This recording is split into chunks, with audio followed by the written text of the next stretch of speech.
and welcome to this week's energy forecast. My name is Laura, and my goal with the energy forecast is to help you self-guide yourself to discovering your most authentic self.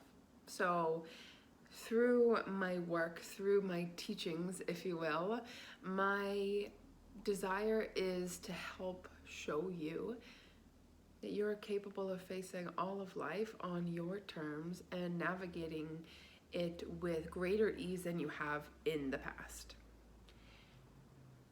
So this week, I'm feeling a strong past energy vibe. So what I mean by that, and I'll say, when I receive information, I'm interpreting it alongside you. Like as I'm saying it, I'm interpreting it. So, you know how people say history repeats itself, or I feel like my past is haunting me. I feel like stuff just keeps showing up and I can't get rid of it. It's like when I feel like I've turned a new page, an old aspect of me comes to the forefront, or an old friend or something like that. It's like these creepy crawlies from your past keep following you. And that is true. That until we reconcile our past, we don't get to move beyond that point. So for an example, because that's the best way that I know how to communicate this, is in my past, well, I'll tell you my now experience and then relate it to the past. So my now experience is a lot of changes going on in my life and in the life of others that I'm close with. And their life impacts mine, okay? So I change stuff all the time. I change my hair color, I change my hairstyle, I change my outfits, I change my makeup, I change going out Laura versus reach your happy Laura versus fighting Laura, like martial arts fighting. I have all these different expressions of myself. Change for me is really easy. I have embraced change in my life, and I think that's what makes me the business owner I am. And however, for me, my relationship to change with others around me, people that I deeply love and care about, that lives are running alongside mine in some form, I have a really hard time with that. And a part of me feels like, am I taking on their energy? I'm sensitive, so I can sense other people's vibe, and I can sense if they're feeling angst or fear or worry. And so am I taking that on because they're loved ones of mine, and for some reason I feel like it's somewhat of a responsibility of mine to care for someone else's feelings? I don't know. I didn't know what it was, but this weekend I had a moment like this, and I'm feeling like this hovering, this angst, and I'm like, what is this? Like, it's so familiar to me, but I can't quite pinpoint it.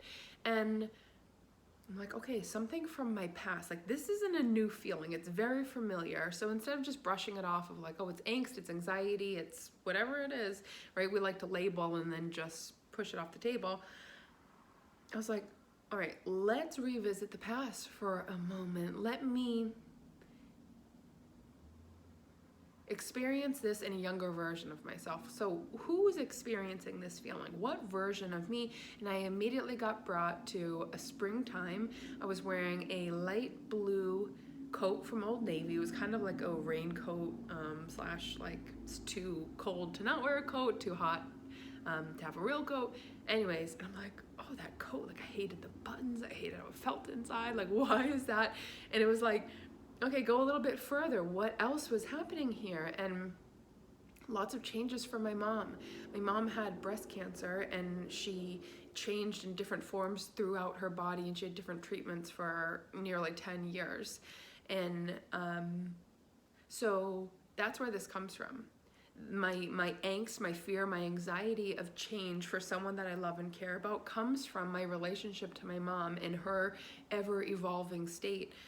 She got diagnosed when I was in first grade, and she passed away when I was a freshman in high school. So first grade to a freshman in high school, all those years of extreme changes, from not just her physical appearance, losing all her hair, but also in weakening of her body, and she like really shrunk down through her cancer journey and aged pretty quickly, of course. And so that was changing for me, and physically witnessing someone change, right? That's something to deal with, but also her medications would change. She would get one more on board, and that would intertwine with something else, or she was doing a trial or something, and they weren't sure how it would react to the other drugs. And then, one time she had a really bad seizure, and I was home alone with her, and I had to call 911, right? This was new medication. I had no idea what was going on. I just knew that like she wasn't okay and I needed to call somebody. So all these different things in my life change to little Laura, to like 15-year-old Laura, but even longer, because I never really addressed this relationship. Laura's relationship to change, pretty okay. I am very okay with being flexible and ebbing and flowing and what have you. Change for Laura plus family member or someone she deeply cares about, like a caregiver like my mom, equals angst, because I had no power in my mom's changes. I could only respond to the conditions. So her change in medication, obviously I have no say in it. I can remember the color of the pills. I remember so specifically what those looked like, but I was just delivering the medication. It wasn't my job to make sure she's okay and her body digests that well. No, my job being with her while she's having a seizure is to take the appropriate action for this state that we're in. And I did so. And I think I was in like 4th grade or something like that. And so, in my little child's mind, my mind was like, I am somehow responsible here. I've got to watch her back. I've got to make sure that I am there. I am available to her, because what if she was home alone? What if, all the what ifs. And so for me and a loved one, change is really hard. Like my sister did a big move from Hudson to Rhode Island. That was really hard for me. And I'm like, why is this so hard?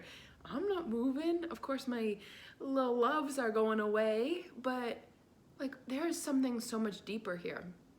So this is where we address the past to make peace with our now selves. So this weekend, I'm feeling this angst and this anxiety, and I'm like, what's going on? And I was alone all weekend. I was sick. I was just like in this kind of haze and feeling quite lost. And I kept trying to like work it out in my mind of like, Laura, you're good. You're good on all fronts. Like, you're good, you're covered. What's up? What's wrong? Is there something coming? Is there, I'm trying to make sense of this. And until I said, okay, my now self is chilling. So who's talking here? What version of me is struggling? Is it the past? Is it the present? Is it the future? I don't feel angst about my future. I feel complete peace and trust in the universal forces and my angels and myself and the people that surround me. Okay, now I'm chilling. I got food, I got money, I got love, I got a healing body that knows how to respond to a germ appropriately. Like, what the fuck, right? Past, younger, she needs my love. So it's like, we get presented opportunities and you go, oh my gosh, like I have to deal with this again. Yeah, because there's an aspect of you that's still dealing with it, that still hasn't made peace. That 4th grader who had to call 911 and didn't even know what a seizure was. I just knew. My mom said, I don't feel so good. I remember we were making food and she goes and sits on the couch and her eyes are rolling back and her tongue is swelling and she's seizing. And I'm like, and I'm trying to talk to her and she can't talk. And I'm like, 5 minutes goes on. I'm like, this is not okay. Like, I don't know what to do. And I'd never had to dial 911, but you know what? I did it. Great, good, awesome. And that younger version of me never got the, oh boy, that was hard. You did so good at responding. You weren't the victim, you were the victor. You were victorious. You did such a good job. You weren't in control of mom's medication or the timing of that. You were at the right place at the right time effortlessly. You had no plan to save the day for mom. You were just there. And you can trust yourself that you're going to be there with the people and the situations that you need to at any given time, whatever it is you're facing. If you miss some big shindig and you're like, oh, I missed it. It's like, no, you know what? You weren't aligned to that, and that's okay. But breathing, you can hear my voice. I'm like, oh my gosh, that must have been so hard. That must have been so scary. It's no wonder you feel this angst when some peoples in your life are going through some sort of change. Because your relationship, your earliest memories are of change and people you love being really challenging, maybe even life-threatening. My nervous system responds to that, you know? And so my now self over this weekend being like, girl, what's up? And it's like, well, yeah, future, good. Present, good. Past, not all right. Someone's struggling there. And I didn't do any Reiki on myself. It was just like acknowledging I feel this angst and this is not new. And I can go visit some version of myself. Maybe you don't even call to mind that version, just understanding there is a younger version of yourself that had to deal with this, that's panicking. And she just needs, I got you, it's all right. And so now I'm shifting my relationship to people I care about and their change. I don't feel like there's much more to do about it other than acknowledging it. And that's how quickly a healing can happen. You don't have to come into session. You don't have to work years at chipping away at anything. It's this ability to be present and compassionate enough with yourself to say, something's up. I'm feeling a strong feeling. And as my adult self, if you're an adult listening, I have a pretty good grasp on things. When things come into my existence, I deal in some form or another. So who's talking here?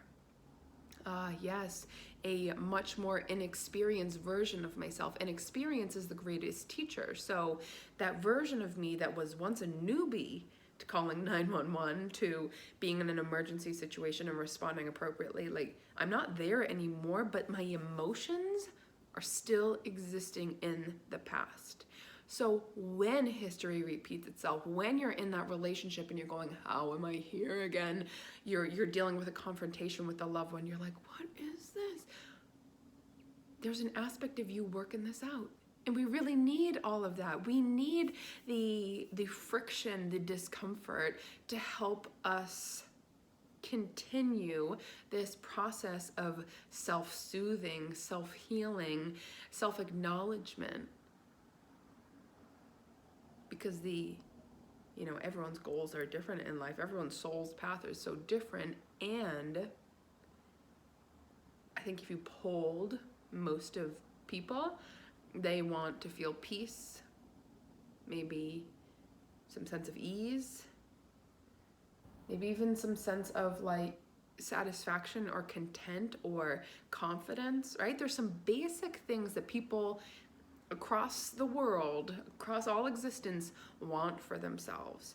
So by acknowledging that you're experiencing an emotion and you can't even put your finger on what it is, and just also knowing that, you know what, I don't need to figure that out right now. I'm just acknowledging that this exists and something will show itself to me. I am saying this as I've just walked through this forest. I was not so nice to myself, and that's why I'm lending this to you, because I was like, girl, what the fuck is your problem? What's the problem? Should you not be doing this? Should you not be doing that? Should you cancel this? What? And so now I know. So that's a beautiful thing, right? We're always experiencing life and learning in the process. And to, my fiance Brad talks about it in his martial arts teaching, like, set some expectations for yourself. I was sick this weekend, and so to have this expectation that I'm going to be able to figure stuff out with great ease and that I won't feel any angst, even being sick, like it sucks. It's being very aware of what's my level of energy? How much am I really able to be there for myself? So I feel the pace of things picking up. You may not feel it. You may still be in that kind of sluggish unknown kind of cocoon phase. Well, let's talk about the butterfly for a second, the symbol of transformation, of change, of metamorphosis. It is the little skinny caterpillar that makes its way and eats and eats and eats and eats and eats to this point of so full, so plump, into this cocoon phase where it actually turns into a form of mush, which then continues to shift that once caterpillar turning into butterfly, right? And I think we're kind of in that phase, caterpillar turning into butterfly, coming out of the mush, but your wings aren't quite strong enough to fly yet. A caterpillar into butterfly, like what allows a butterfly to fly is the struggle, the process of flapping its wings so hard, so much, creating so much blood flow that it allows its wings to strengthen enough so that it can fly. So you're somewhere in the process of that butterfly. I feel I'm still swinging my wings, breaking out of this cocoon, this shell, right? This cold really anchoring me down back into my body, into quiet, into stillness, into continued listening, so that I can strengthen and break free out of this cocoon into the new world, into this newer experience. This, things may kind of look the same, but you're relating to it differently because you're healing past versions of yourself by being present, by paying attention to how you feel. So, again, the tides are changing. Springtime especially brings up newness and fresh life. A wonderful client of mine I was just talking to, a lot is ending for her, but also a new beginning is happening. So knowing though spring is here and it's getting lighter and brighter and the beautiful, like I just saw a guy walking by and he was adoring, I don't know if he saw some like crazy bug or something. It looked like he was adoring the tulips and the daffodils out there. Though spring is coming forth and new life is bursting, that doesn't mean you have to be at the same pace as everything and everyone around you. Everyone needs to go through their own process at a certain time. I found in my friendships and my love relationship, it is like one person's really like, oh yeah, killing it. The other person's going through the transition and we just like this perfect, I'm making a ball with my hands like this. It's just this perfect back and forth, this perfect harmony that's unfolding. And the example I've used in session before is like, people have said, oh, why can't other people be on my wavelength? And it's like, well, think about it. If we were all in a cocoon, where would we get the coffee? Who would be at the grocery store? Who would be hosting sessions? Who would be creating content for us to enjoy and to learn from? Right? We all need to be at different phases. So comparing your metamorphosis to someone else's, they haven't walked your path. They haven't done what you've done and taken the twists and turns you have to get where you are. So we can quit that. And just a simple term, that's unnecessary. Well, that's not helpful. Yeah, I don't want to go there. Thank you very much. Catching it there instead of when you're like, I just can't believe I'm here. Why am I here? It's like, wait. That's unnecessary. That's unhelpful. I am where I am in some sort of stage of transition, of change, and I will burst into the butterfly, but you can't always be flying. You can't always be in that state. So paying attention to yourself enough that you can have compassion for the phase that you're in, while also, there's things that you need to do. There's walking, there's moving, there's working, that word just wasn't coming to me. Working, there's interactions, there's stuff that needs to be done, and in the spaces between the stuff that needs to get done is some space for you to be there for yourself. And it's like, is it that simple, Laura? You know what? I'm starting to think it is. That we are not off course. We are not, like me being filled with angst it felt like someone else's stuff, but it was truly mine, because when we ever feel anything, even in witnessing another, the only reason we can feel someone's fear or anxiety or sadness is because we too have that button within us. We too have a sense of sadness because we are the whole range of emotions. So Yes, that angst is other people that I love and care about going through change, but it's also my relationship to angst. And I got the opportunity to look at that this weekend and in love on that younger version of myself, like, damn, girl,